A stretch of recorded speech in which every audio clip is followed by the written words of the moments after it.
Hello, and welcome to Palindrome ASMR. Today, I will be doing a little something special. This is a new setup, and I'm not sure about how well it's going to work. I have my microphone here, and I have a carton thing full of coins, and I will be counting out these coins, and I will be arranging them into piles. So the first coin that I want to show you is a silver dollar. This is a silver dollar that I got a while back. It's from 1992, so it's not worth much more than its silver bullion content. But at the same time, it's quite a nice specimen, and it's already showing signs of getting that nice golden tint that high quality old coins have. So this is a special coin that I keep in here. Now I have another special coin, an Eisenhower dollar. These were only in circulation for a very short period of time. Sorry, this table is pressed up against the chair so that it fits into this shot with my head and my whole body, because my webcam doesn't have a very good focus. So it's kind of uncomfortable, and my pants are riding up my leg, which is never a very uncomfortable feeling. So this is an Eisenhower dollar. I wish I could zoom in on this dollar, but you're gonna have to. There we go. Yeah, there we go. This is an Eisenhower dollar, and it's worth $1. Probably no one will know what it is if I tried to use it. Also, fun fact, this dollar here is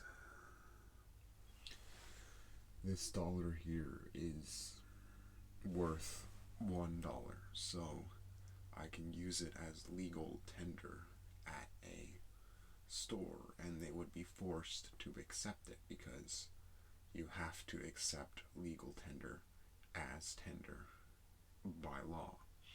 That's what makes fiat currency. Except in this case, it wouldn't be fiat currency, it would be hard currency.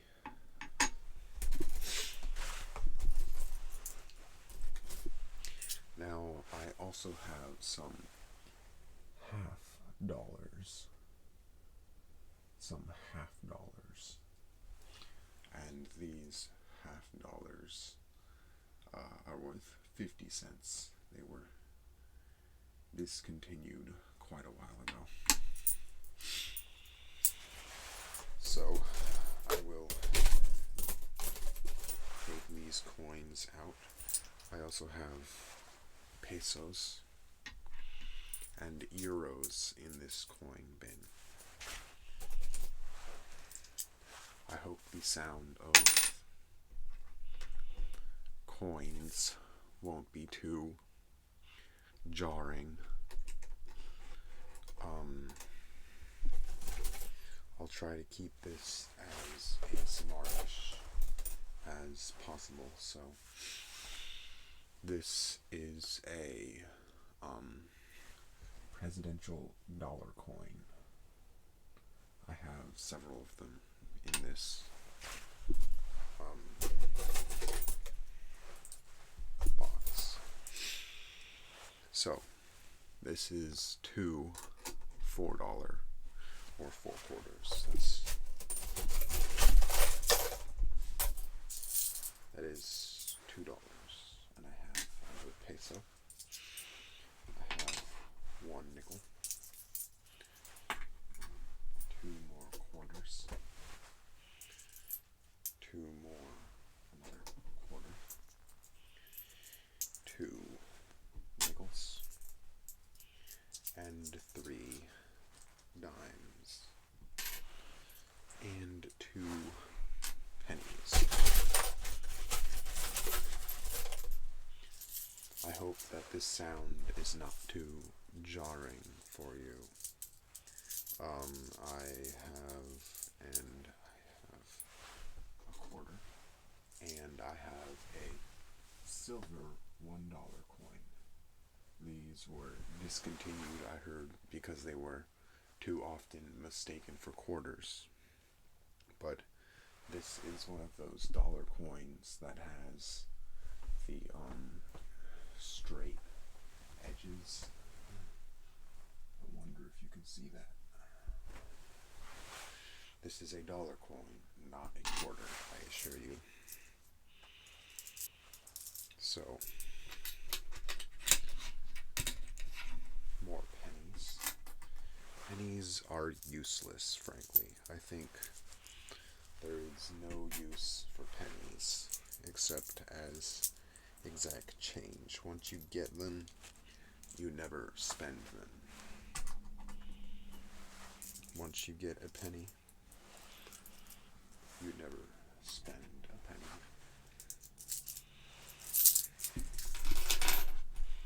Let's do the sorting here. I'm probably just going to toss all of these coins back into the bin when I'm finished with them, because I don't have any coin holders, coin rolls. I should have bought some before I started counting them out, but you know, well, what's done is done. I think I had coin rolls at one point, but mainly I'm just doing this to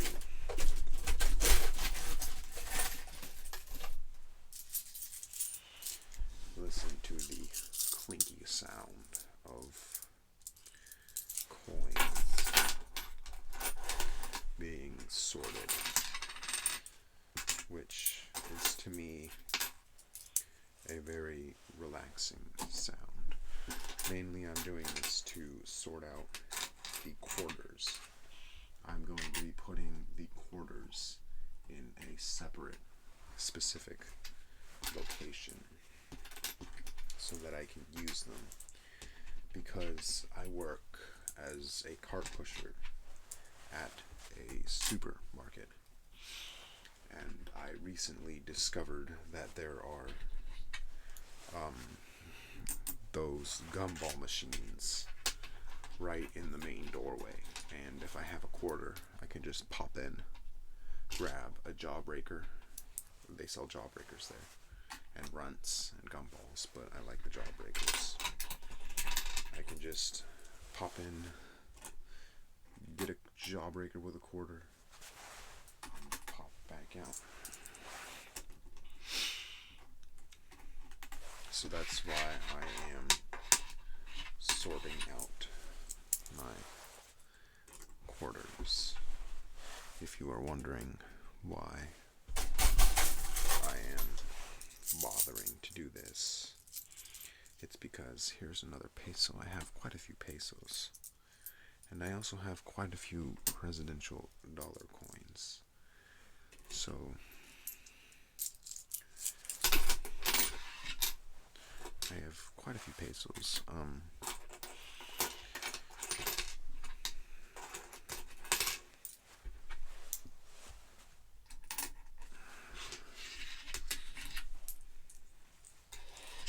I have been collecting these coins for about 2 years.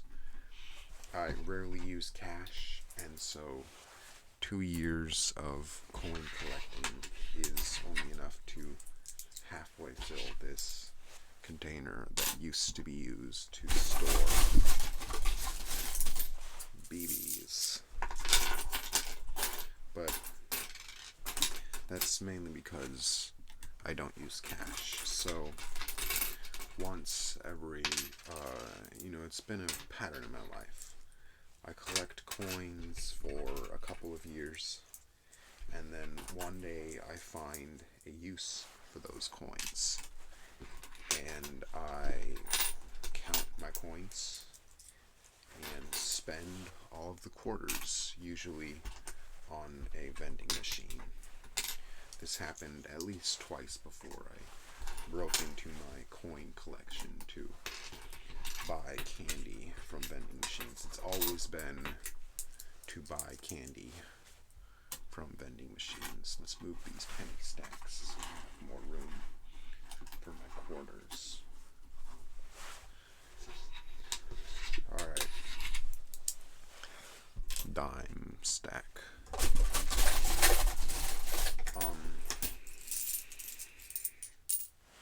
This is another $50. And here are more quarters. I'm not going to count how much money I actually have, because I don't really care, frankly. Because I'm not going to be buying a big, it's a 50 micro peso dollar. It's a 0.5 peso coin. That is a 0.5 peso coin. They have those that's the smallest denomination in Mexico. A 0.5 peso coin. Now, the reason why I have pesos while living in Louisiana is because I used to live in California, and I took several trips down to Mexico. I lived in Southern California, and the Mexican border was only a couple of miles away. What I always found funny about the Mexican border is that it took 5 minutes to get into Mexico from the United States, and it took 5 hours to get into the United States from Mexico. The line was very long. You could just drive straight through, get out, talk for 5 minutes, keep going, and that's how you enter Mexico. But to enter the U.S. from Mexico, oh no, that's another. Even if you're a U.S. citizen, you have a U.S. passport, they go, oh no, you can't. You can't enter Mexico. You can't enter the United States from Mexico without going through a whole bunch of checks and such. I always wondered, how is it that there is so little traffic into Mexico from the United States, while at the same time there is so much traffic out of Mexico into the United States? That's something I always wondered. You'd have to see it to believe it, though. See it to really understand it. Only someone who's lived in California and who's been through it can understand the arduous, hot, 5-hour wait that is the Mexican border. Now, at one point, I was actually kind of glad that the Mexican border wait was so long, because I was sitting next to a girl that I liked on a church missions trip. And so every minute that I got to sit next to her was a minute well spent. Turns out that she didn't like me, probably because I was quite a weird kid I'm still a weird kid now, but the way I interacted with girls was just weird. Not even, like nervous weird. Like, some people get nervous around girls and so they say stupid things. No, my way of interacting with girls was just strange, to be honest. I find it very strange now. Frankly, it's just very weird. I probably am never going to tell those stories in their entirety unless you guys actively ask me to, and then I'll tell you stories of. I mean, like, my interactions with girls were not like awkward teenager weird. They were schizophrenic, waiting to happen weird. That's the kind of weird they were. So you can just use your imagination and imagine what I did to earn the. Now that I look back on it, I could tell, yeah, schizophrenic waiting to happen. And I think the girls sensed that, and that's why I never had any luck as a teenager. I'm still a teenager now, but I consider myself done with my teenager years, even if I'm still a teenager at heart and literally. I'm 19. I'm gonna turn 20 in about 6 months, but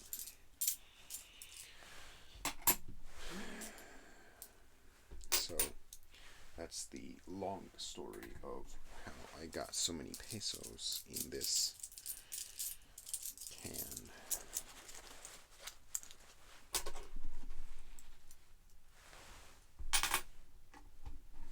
This is a surprising number of quarters. I was not expecting to have this many quarters. Alright. I'm going to stop stacking the pennies. Or you know what? How about this? I keep stacking the pennies until the end of the video because I just want to make those neat stacks. I really do wish I had some coin rolls. So, I don't think I've ever seen a coin counting ASMR video, even though the sound of coins being clinked together is such a tantalizing sound. Maybe because people just associate coins with loud clinking.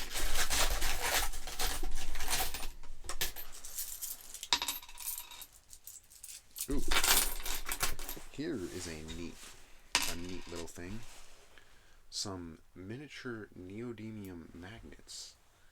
These I got before neodymium buckyballs were properly outlawed, but because, well, what happens is if you swallow one tiny little neodymium magnet, see, there's 3 of them, and you can barely see them in the video there. They're very small. But what happens is if you swallow one of these magnets and then 5 minutes later swallow another, they will attract each other through your gut and tear holes in your intestines. Someone learned that the hard way, and after that they were banned in the US, I think. I don't know if they were banned or if the buckyballs were just stopped, but I haven't seen any neodymium magnet toys on the market since. So that's the story of how I got these neodymium magnets. Now, they don't stick to any of the American coins, but they do stick to the outer ring of the Mexican pesos because they are steel. That is not to say they are lesser in value than American coins. By all means, zinc and whatever else they use to make these coins is just as cheap of a metal as steel. But ooh, here we go. This is a 50 peso piece, or if not 50 peso, a 50 half peso. It's basically a half peso, a nickel, so to speak, because last time I checked, which was admittedly about 3 years ago, the peso was 11 to the dollar. So a half peso is like a nickel. Things were actually cheaper in Mexico because of the exchange rate. That's just what happens when your currency is devalued compared to another. It's just like going to Europe, everything is more expensive because the euro is more valuable than the dollar. Now, that is not a product of accident. These currencies are kept very tightly regulated, even the American dollar. And I can assure you, any inflation on the American dollar was intended. You don't have to worry about hyperinflation or inflation killing your money supply, because the American dollar is very tightly regulated, and some very smart people are working to make sure that our money stays inflated enough to be competitive on a global scale with other currencies, and not inflated too much so that the prices start skyrocketing. So one of the reasons why China imports so much goods to the US, or exports so many goods to the US, is because the Chinese government deliberately keeps the yuan devalued so that Chinese goods will be cheaper on the US market.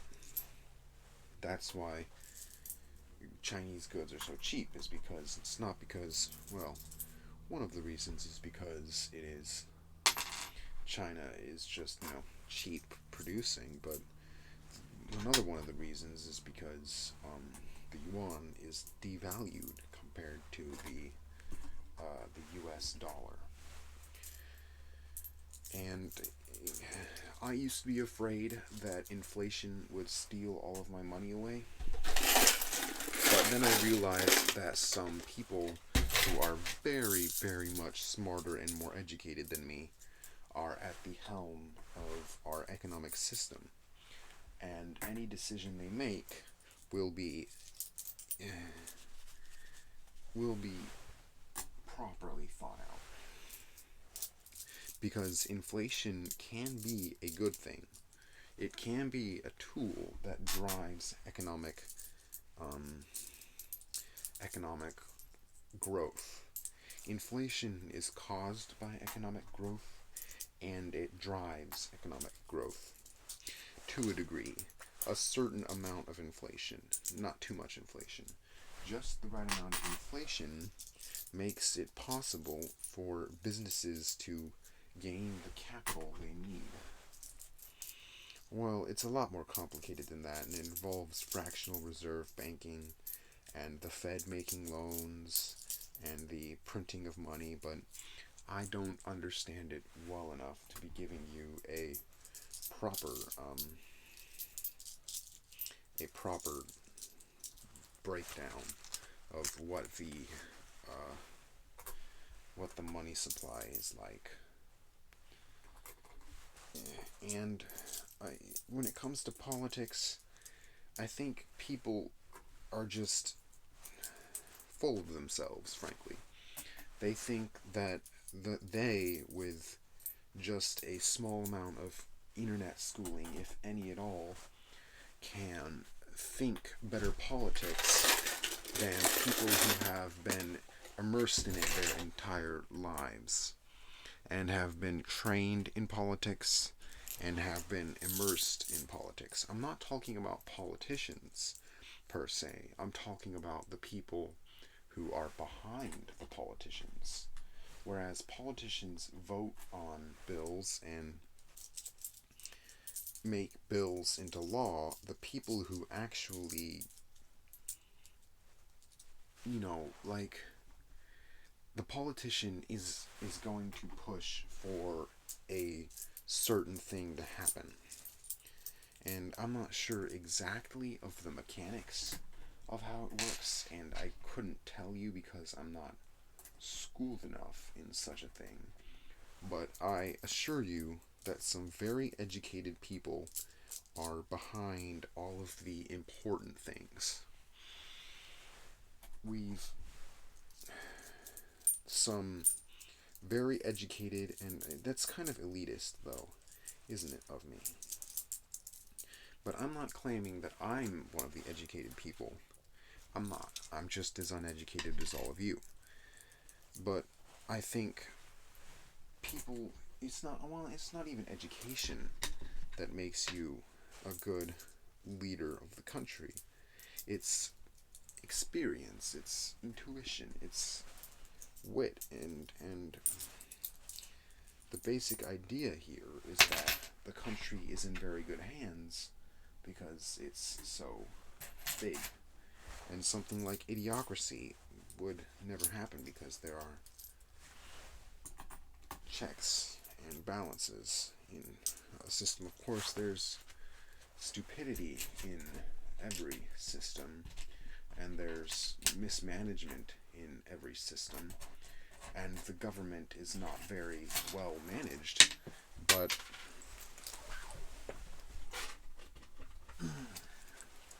my piles are falling over all over the place. But the government,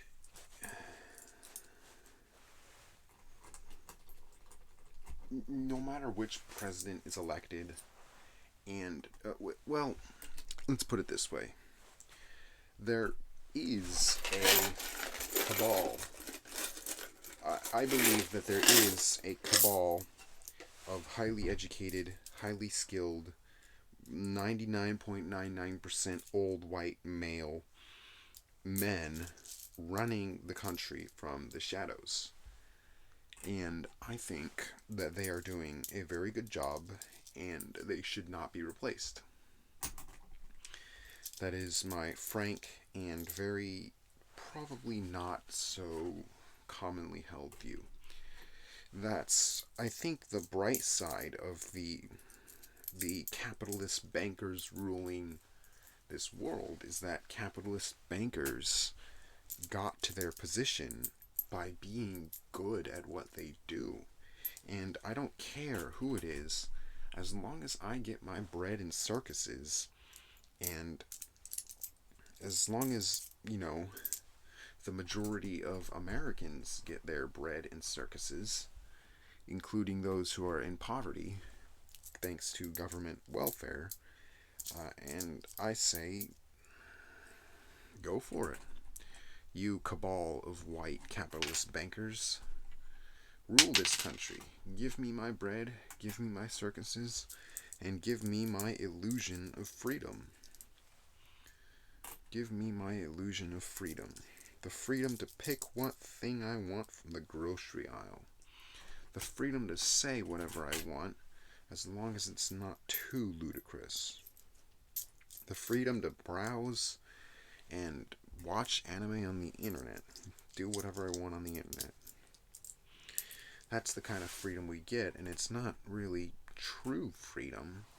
It's just the illusion of freedom. And the cabal of, I honestly don't truly think that there's a cabal of white capitalist men running the world. I just think that there's evidence for it and there's evidence against it, and I like the idea because it illustrates a point. It illustrates a point, and that point is the country is in good hands, no matter whose hands it's in. Because of the system of checks and balances, number one. But number two, we live in a world where countries like the Soviet Union, the old Soviet Union, can't properly exist in a first world, well,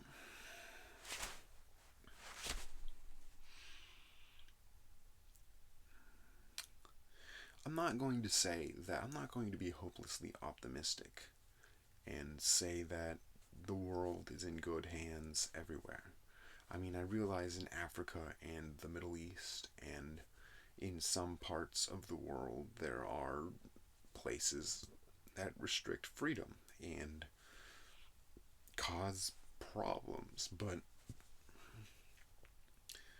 the era where 50 million people can die in a state-caused famine, like Mao's Great Famine, or the Soviet famine or even the Khmer Rouge are gone because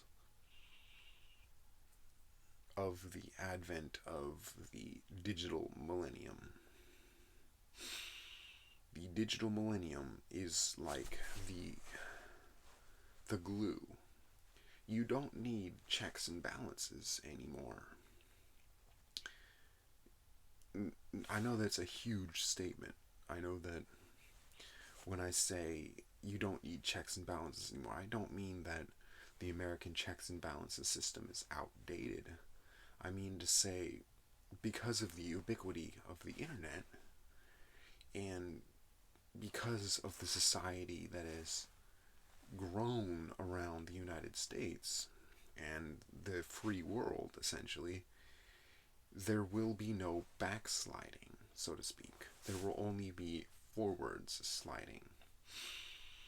I think the grand idea I am trying to propose here is that any country that has been democratized will stay democratized and continue to slide towards the position of greatest good for all of its citizens. And most countries that are not democratized will soon be democratized, or some form of it.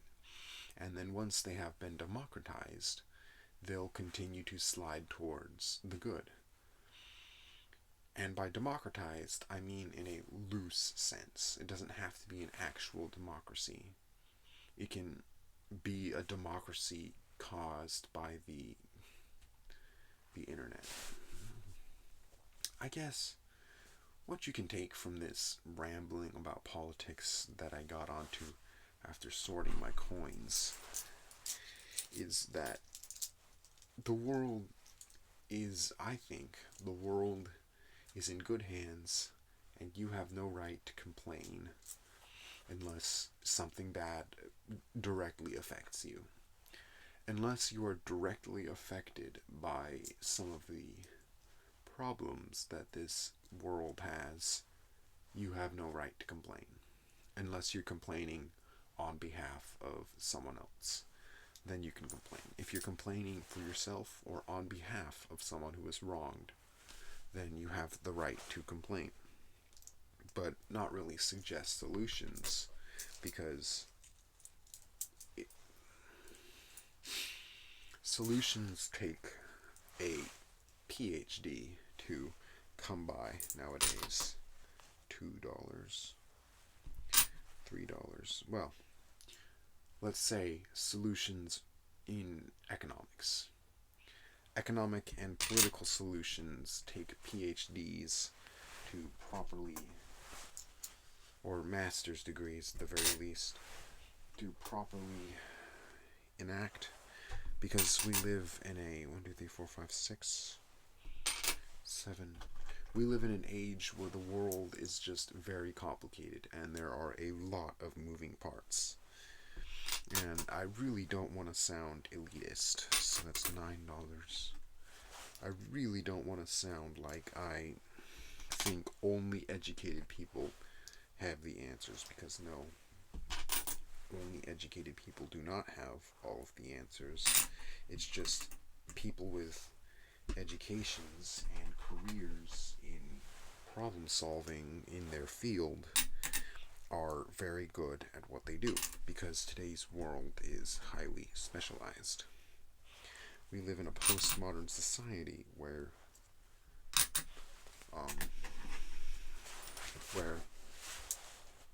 doing anything requires years of schooling.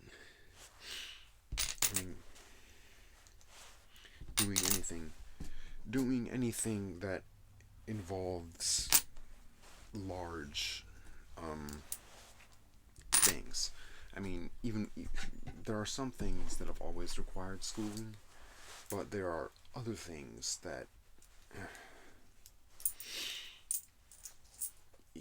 as you can tell, I have difficulty expressing my ideals because I feel like they'd be so controversial. 1, 2, 3, 4, 5, 6, 7, 8, 9, 10, 11, 12, 13, 14, 15, 16, 17, 18, 19, 20, 21, 22, 23, 24. $24.25. You know what?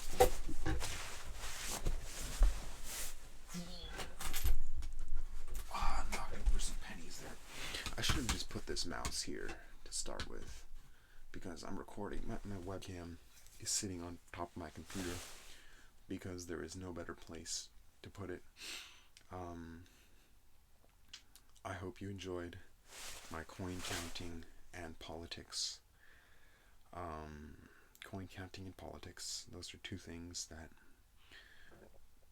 go together quite well. Sorry, I just had to suppress a burp there. So, I hope you enjoyed this video of me counting coins and talking about experiences and politics. And now you know I have $24.25 in quarters.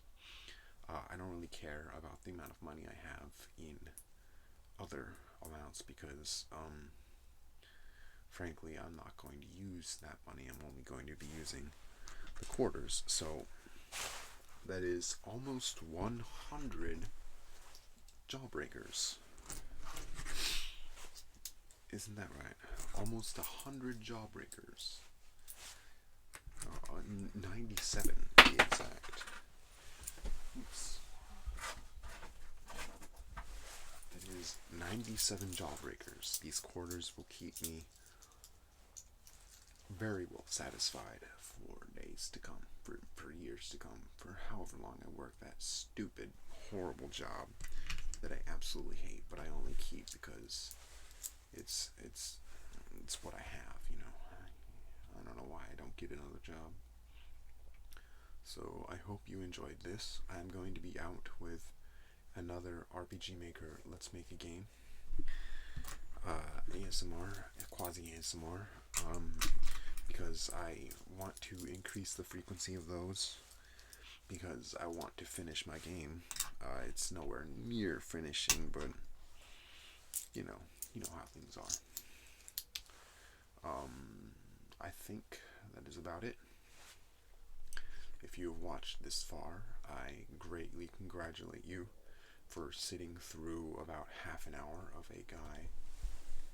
How long? 37 minutes of a guy rambling while he counts his coins.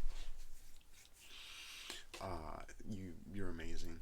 I know this is an ASMR video, and that's what you're supposed to do. You're supposed to listen to someone talk in a soft voice. I hope you found my video to your liking.